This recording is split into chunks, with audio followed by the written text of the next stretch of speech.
एक पुरानी कहावत है कि जब अपना मालिक घास ना दे तब दर दर भटकना पड़ता है। यही कहावत हम बिहारियों के साथ बिल्कुल सटीक बैठती है।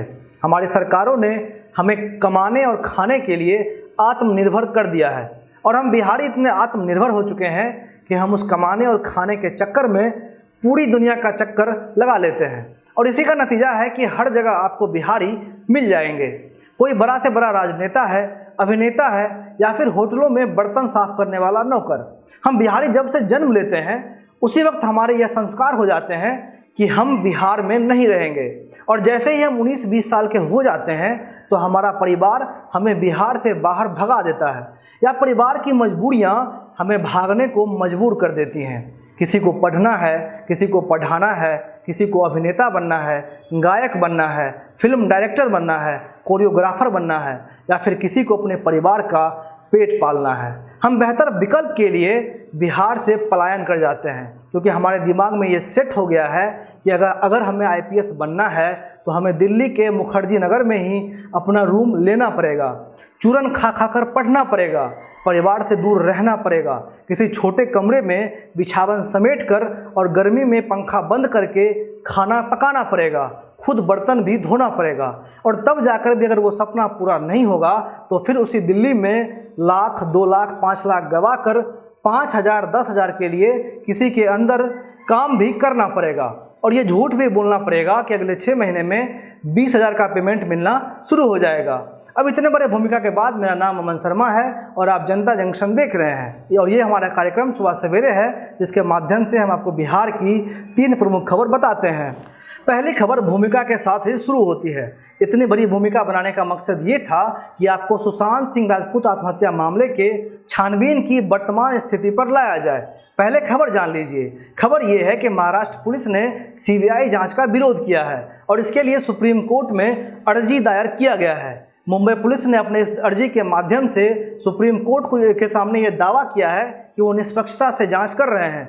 और ये कितने निष्पक्षता से जांच कर रहे हैं इसका अंदाज़ा हम बिहार के लोग आसानी से लगा सकते हैं। जब किसी एसपी को मामले की छानबीन के लिए मुंबई भेजा जाए और उसे ज़बरदस्ती क्वारंटीन करके 14-15 दिनों तक बंद कर दिया जाए ताकि वो जांच ना कर सके या फिर किसी टीम को जो उसकी जांच करना चाहती हो, जिसे उसका पूरा अधिकार हो कि वो जांच करे, तब उनका सहयोग ना करना मुंबई पुलिस की निष्पक्षता पर कालिख पोतने के बराबर है। पूरी महाराष्ट्र सरकार और वहाँ के पुलिस कैसे एक मरे हुए इंसान के लिए मायाजाल बुन रही है ये आप अपनी आंखों से देखते रहिए।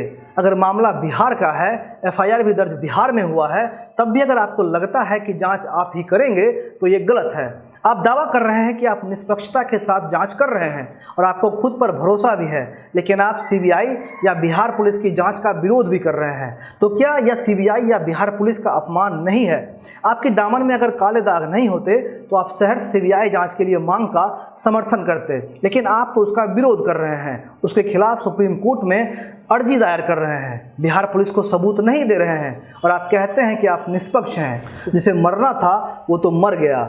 अब तो पुलिस होकर भी आप राजनीति मत ही करिए। राजनीति नेताओं के लिए है, आपके लिए नहीं है। अब दूसरी खबर सरकार के हवाले से जो खबर निकल कर आ रही है वो ये है कि बिहार में कोरोना के लिए जांच की संख्या को बढ़ा दिया गया है। हालांकि जांच के बढ़ने के साथ साथ दावा ये भी किया गया है कि जांच बढ़ी है तो संक्रमण का दर घट गया है।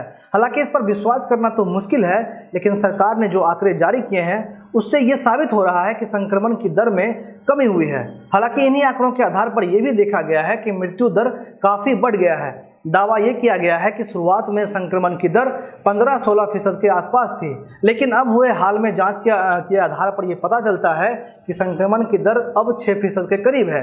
6 अगस्त को 60,254 सैंपल की जांच की गई थी, जिसमें 3416 नए संक्रमित मरीज मिले थे। अगर संक्रमण की बात की जाए तो यह संक्रमण दर 5.66% के करीब है।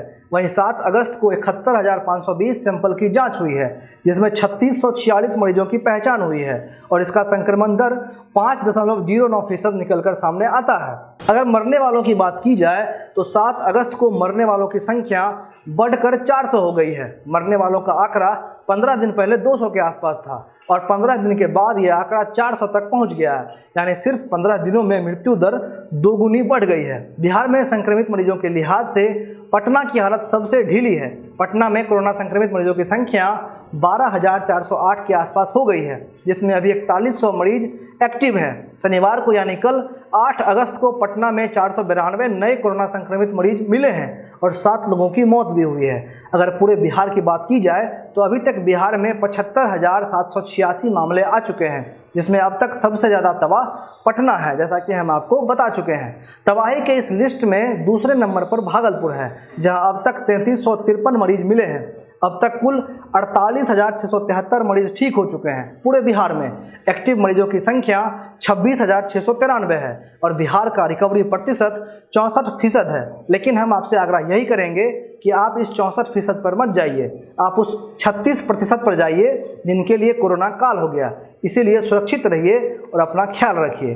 अब तीसरी खबर, बाकी सारी चीज़ें एक तरफ और बिहार में चुनाव दूसरी तरफ। कोरोना का संक्रमण भले ही बढ़ रहा हो और राजनीतिक दल भले ही इस आधार पर यह कहें कि चुनाव को स्थगित कर देना चाहिए, लेकिन चुनाव आयोग अपनी तैयारियों को लेकर आगे बढ़ रहा है। वर्तमान में जो विधानसभा अभी चल रहा है उसका कार्यकाल 29 नवंबर तक ही है, इसलिए चुनाव आयोग के कंधे पर उससे पहले चुनाव करवाने की जिम्मेदारी है और इसीलिए संक्रमण के बीच सुरक्षित मतदान कराना आयोग के लिए सबसे बड़ी चुनौती बन गई है। हो सकता है कि सितंबर तक चुनाव की तारीखों का ऐलान भी हो जाए, क्योंकि पिछली बार भी सितंबर के पहले सप्ताह में ही चुनाव के तारीखों का ऐलान हो गया था। लेकिन सच्चाई ये भी है कि चुनाव आयोग और राजनीतिक दलों की तैयारियां काफ़ी धीरे धीरे बढ़ रही हैं। ना ही राजनीतिक दलों ने अब तक सीट के फॉर्मूले पर समझौते किया है, ना ही अब तक ये तय हो पाया है कि किस गठबंधन में कौन कौन सी पार्टी अस्थायी रूप से रहने वाली है। चुनाव आयोग 3 सप्ताह पहले ही चुनाव के लिए सुझाव मांग चुकी है और पार्टियों ने सुझाव दे भी दिया है, लेकिन एक बार फिर से सुझावों की मांग की गई है और 11 अगस्त तक का समय राजनीतिक दलों को दिया गया है, जिनमें वो सुझाव लिखकर देंगे कि किस प्रकार से चुनाव होना चाहिए। आज के इस कार्यक्रम में बस इतना ही। आप जनता जंक्शन देख रहे थे। मेरा नाम अमन शर्मा है। बहुत बहुत धन्यवाद।